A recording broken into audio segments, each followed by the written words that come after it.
Hello friends, welcome back to my YouTube channel. Today I'm going to explain the importance of organizing.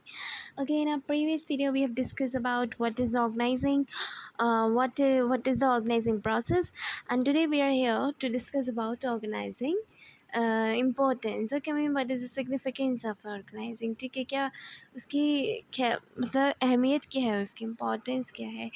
First point is benefit and specialisation.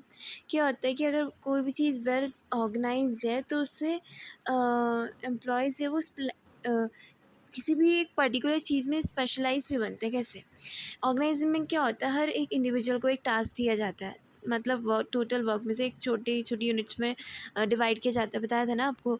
And not the whole task due to situation of work. पूरा काम नहीं दिया जाता, एक छोटा सा काम उसको दिया जाता है जिसको हम यूनिट कहते हैं. ठीक है. Due to this division of work into smaller units, assignment of units according qualification उसके क्वालिफिकेशन के हिसाब से जो उसको काम दिया है थोड़ा बहुत करने के लिए, तो वो ही इसको रेगुलरली करता रहेगा. तो उससे क्या होगा, वो उस चीज़ में स्पेशलाइज हो जाएगा, उस चीज़ में एक्सपर्ट हो जाएगा, है ना. नेक्स्ट क्या है, role clarity. Role clarity mean उसमें ऑर्गेनाइजिंग फंक्शन में क्या होता है कि एम्प्लॉयज़ को डिफरेंट जॉब, अलग अलग एम्प्लॉयज़ को अलग अलग जॉब्स दी जाती हैं. ठीक है. तो मैनेजर्स जो है वो जॉब को डिफाइन करते हैं, एक डॉक्यूमेंट देते हैं, जॉब डिस्क्रिप्शन, जिसमें whatever is the responsibilities and duties and actions to be taken while performing the job are mentioned properly. Okay. So इनको ये जो एम्प्लॉयज़ होते हैं इनको हेल्प मिलती है उसको अपने काम को करने में. ठीक है. Because their role is clarified means उनको पता है कि what they actually want to do. उनको करना क्या उनको पता है. ठीक है. उनको क्या टास्क है, क्या उनको काम करना है, उनको रियली उनको क्लियरली डिफाइंड है. तो उनको जिससे कि कोई दिक्कत नहीं होती. तो उनको रोल क्लैरिटी, रोल क्लियर है. नेक्स्ट क्या है, clarity in working relationship. Working relationship in organizing function it is clearly defined that what all and how much power. अब क्या होता है, जैसे कि हमने लास्ट पॉइंट पढ़ा था ना, ऑर्गेनाइज प्रोसेस में कि अथॉरिटीज़ को डिवाइड किया जाता है कि एम्प्लॉयज़ के पास उसकी क्वालिफिकेशन के हिसाब से उसके पास अथॉरिटी भी होनी चाहिए. Means authority means power to make decisions. ठीक है. ऑर्गेनाइजेशन को डिसीजंस लेने पड़ते हैं जो कि बहुत इंपॉर्टेंट है ऑर्गेनाइजेशन के लिए. तो फॉर दैट ही और she should have the authority. Okay. So क्या है कि and how much power and authorities and जब different individuals and manager each managers clearly defined to work. अब क्या होता है, सब मैनेजर्स जो भी वर्कर्स हैं, मैनेजर्स एम्प्लॉयज़ हैं, उनमें क्या डिवीजन हो जाता है अथॉरिटी का प्रॉपरली. तो जिससे कि उन्हें पता होता है कि हमें किसको ऑर्डर देना है और किससे लेना है. ठीक है. नेक्स्ट क्या है, optimum utilization of resources. Optimum means proper, full. Okay. In the organizing function there are many few changes of duplication of work. क्या होता है, ऑर्गेनाइजेशन में ओवरलैपिंग बहुत कम होती है. मीन्स एक काम को कोई 10 बंदे कर रहे हैं, ऐसी चीज़ें बहुत कम होती है. और डुप्लीकेशन नहीं होता वर्क, मतलब एक ही काम को 10 बंदे परफॉर्म नहीं करते. क्यों? क्योंकि वर्क प्रॉपर्ली डिवाइडेड है. ऊपर से जॉब डिस्क्रिप्शन भी दिया था, इसमें लिखा है कि ये काम आपको करना है. ठीक है. तो इससे क्या होता है कि यूटिलाइजेशन होता है, जो भी हमारे ऑर्गेनाइजेशन में जो भी रिसोर्सेज अवेलेबल है उसको प्रॉपर एक एक बंदा, एक एक यूनिट उसको यूटिलाइज कर रही है ना.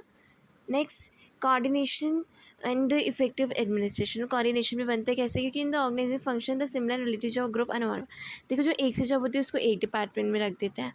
ठीक है. Which leads to unification and efforts.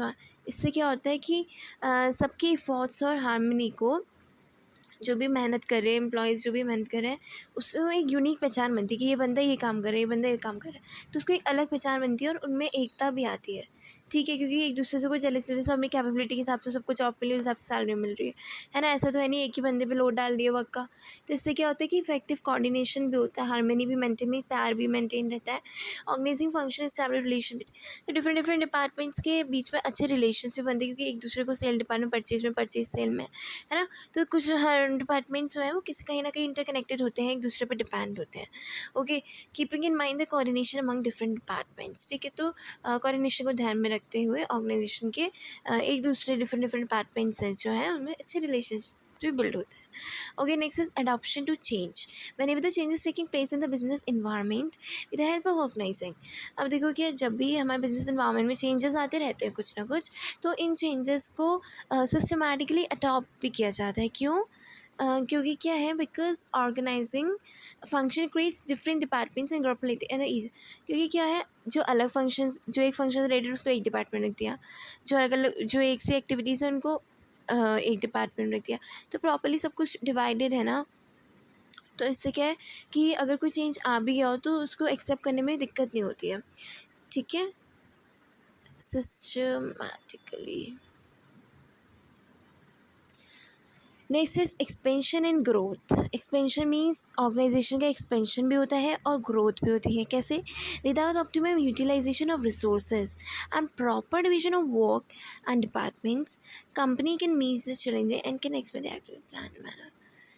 ठीक है, तो अब क्या है कि अगर कंपनी जो है वो ईज़िली चैलेंजेस जो फेस करने पड़ते हैं उसको अपने बिजनेस में, वो कर सकती है और अपनी एक्टिविटीज़ भी बढ़ा सकती है। कैसे? क्योंकि यूटिलाइजेशन हो रहा है पूरे रिसोर्सेज का, it's not without actually, it's only with, it is misprint by mistake. Okay, so with optimum utilization of resources, अगर प्रॉपर यूटिलाइज होगा, हर एक फाइनेंशियल रिसोर्स होते हैं, फिजिकल रिसोर्सेज होते हैं, ठीक है, जितनी भी मशीनरीज देख रहे हो, जितने भी आपकी फाइनेंस आ रहा है कंपनी में लगाने के लिए, उसका प्रॉपर यूटिलाइजेशन हो रहा है, लेबर जो काम करिए वो पूरा काम करिए, जितने वर्किंग्स आर उनको दिए गए हैं पूरे तमीज़ से काम हो रहा है, पूरा एक एक चीज़ है ना, डिसिप्लिन से। तो उससे क्या है कि उनको चैलेंजेस फेस करने में दिक्कत नहीं आती है, वो डिफ़िकल्ट से डिफ़िकल्ट चैलेंजेस को भी आराम से फेस कर पाते हैं। और उनके वर्क जो है वो डिफरेंट में डिवाइडेड है, वर्क बढ़ा दिया गया है, तो उससे क्या होता है कि ग्रोथ भी होती है बिजनेस की, राइट। नेक्स्ट है डेवलपमेंट ऑफ पर्सनल का डेवलपमेंट भी होता है। कैसे? Delegation of authority is an important part of organizing. ठीक है, डेलीगेशन करना मीन्स अथॉरिटी को डिवाइड करना, मतलब ए जो है वो बी को कहेगा, बी सी को, ऐसे डिवाइड करना। ठीक है, तो बाय डेलीगेट द रूटीन मतलब मैंने कहा develop new methods and ways of performing job. तो क्या है, अगर मैनेजर डेलीग्रेट नहीं करेगा मीन्स दूसरे और बंदों को नहीं देगा पावर काम करने की, खुद ही सबको संभालेगा, तो उसके लिए इतना आसान होगा कि वो डिफरेंट न्यू न्यू टेक्नोलॉजी सबसे कर ले, न्यू न्यू मेथड्स ले आए, है ना। तो उसके लिए वो इतना डिफिकल्ट, उसको टाइम ही नहीं मिलेगा, वो इसी में उलझा रह जाएगा। तो डेलीग्रेट करना मीन्स अपने जो ऑर्गेनाइजेशन में काम है वो अमंग्स द एम्प्लॉयज़ और among the low level managers बांटना। ठीक है, जिससे कि एक पे वर्कलोड भी नहीं पड़ेगा, और जो मैनेजर है, जो मेन मैनेजर है, वो डिसाइड कर पाएगा, वो न्यू न्यू जो टेक्नोलॉजी आ रही है, न्यू मेथड्स आ रहे हैं, और प्रोडक्शन को एक्सपेंड करने के लिए या प्रोडक्शन को इजी करने के लिए, ठीक है, तो वो भी अडॉप्ट कर पाएगा। ठीक है, उसको टाइम मिलेगा उसके लिए।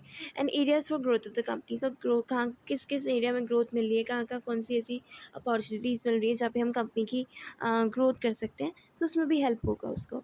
ठीक है student, so please do not forget to like and subscribe my YouTube channel. Okay, thank you.